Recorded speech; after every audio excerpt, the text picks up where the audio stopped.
2008 ఆ point of time లో ఎలా అయితే స్ట్రాంగెస్ట్ గ్రోత్ జీడిపి రిలేటెడ్ గా కనిపించిందో 8% అబో దగ్గరగా ఉంటుంది అనుకున్నారో అలాంటి గ్రోత్ ఇప్పుడు నమోదవుతుండడం చెప్తున్నాను కదా. Not just RBI, most of the experts అందరూ కూడా ఎక్స్పెక్ట్ చేసిన దానికంటే స్ట్రాంగ్ జీడిపి డేటా వస్తూ ఉండడం ఒకంత మార్కెట్ లో ఒక సర్ప్రైజ్ ఎలిమెంట్ గా నిలిచింది. దీంతో మార్కెట్ ఒక 140 పాయింట్స్ 150 పాయింట్స్ గ్యాప్ అప్ అవుతుంది, స్ట్రాంగ్ గా ఉంటుంది అనే ఇండికేషన్ నుంచి మార్కెట్ కూల్ ఆఫ్ అయిపోయింది, స్లైడ్ అయింది. దీని గురించి మాట్లాడుకోవాలి. బట్ దీని గురించి మాట్లాడే ముందు మార్కెట్ లో మీరు చాలా దగ్గర real GDP growth, nominal GDP growth అని వింటూ ఉంటారు. సో దాన్ని బట్టి చూస్తే ప్రెసెంట్ వస్తున్న డేటాలో రియల్ జీడిపి గ్రోత్ స్ట్రాంగ్ గానే ఉంటున్నా, నామినల్ జీడిపి అంత స్ట్రాంగ్ గా లేదు. కాబట్టి ఈ డేటాకి అంత వాల్యూ ఇవ్వాల్సిన అవసరం లేదని మీరు వింటుంటారు. దీన్ని నేను మీకు ఫస్ట్ ఎక్స్ప్లెయిన్ చేస్తాను, తర్వాత దీని రిలేటెడ్ గా అనదర్ యాంగిల్ ని మాట్లాడుకుందాం. అసలు జీడిపి అంటే ఏంటి? ఒక దేశం ఒక పర్టికులర్ పాయింట్ ఆఫ్ టైం లో ఎంతైతే ప్రొడ్యూస్ చేసిందో, అది చిన్న గుండు సూది దగ్గర నుంచి పెద్ద పెద్ద సాఫ్ట్వేర్ రాకెట్ల వరకు మొత్తానికి ఆ దేశం ఆ టైం పీరియడ్ లో ఎంత వాల్యూని అయితే క్రియేట్ చేయగలుగుతూ ఉందో, అమ్మగలుగుతూ ఉందో, ఆ ఒక కంట్రీ ఒక ఎంటైర్ ప్రొడక్షన్ వాల్యూ ఎంతో దాన్ని మనం జీడిపి అంటాం. దాంట్లో మళ్ళీ రెండు రకాలు ఏంటి, నామినల్ ఏంటి, రియల్ ఏంటి అంటే నామినల్ అంటే ఇన్ఫ్లేషన్ ని కూడా మనం కన్సిడరేషన్ లోకి తీసుకుంటాం. లైక్ ఇప్పుడు ఒక ప్రొడక్ట్ ఒక వాల్యూ 10 రూపీస్ అనుకోండి, దాని తర్వాత 20 రూపీస్ అయింది అనుకోండి, దాన్ని కూడా 20 పెరిగిందాన్ని కూడా కన్సిడరేషన్ లోకి తీసుకొని చూసేదాన్ని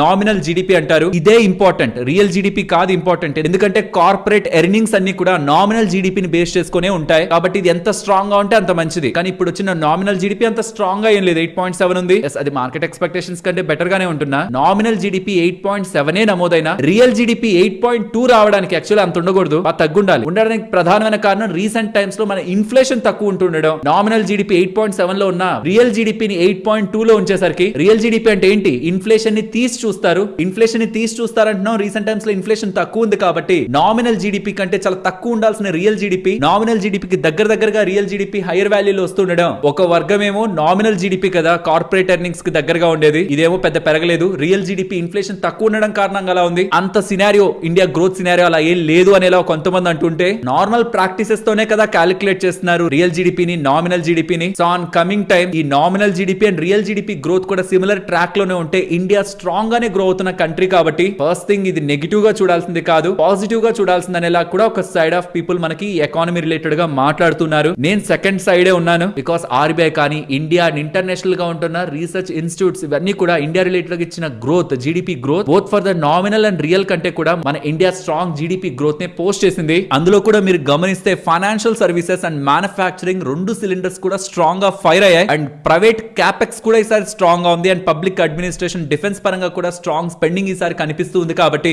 ఓవరాల్ ఇండియన్ ఎకానమీ పరంగా మనం మంచిగానే చూడొచ్చు. సరే మరి మార్కెట్స్ ఎందుకు పడ్డాయి? వెల్ దానికి ఇంకొక ఇంపార్టెంట్ రీజన్ ఉంది. ఈ December 5th మనకు ఆర్బీఐ వాళ్ళు రేట్ కట్ చేయాలి. 7.8 లాస్ట్ క్వార్టర్ లో Q1 లో వచ్చినట్టు వచ్చిన జీడిపి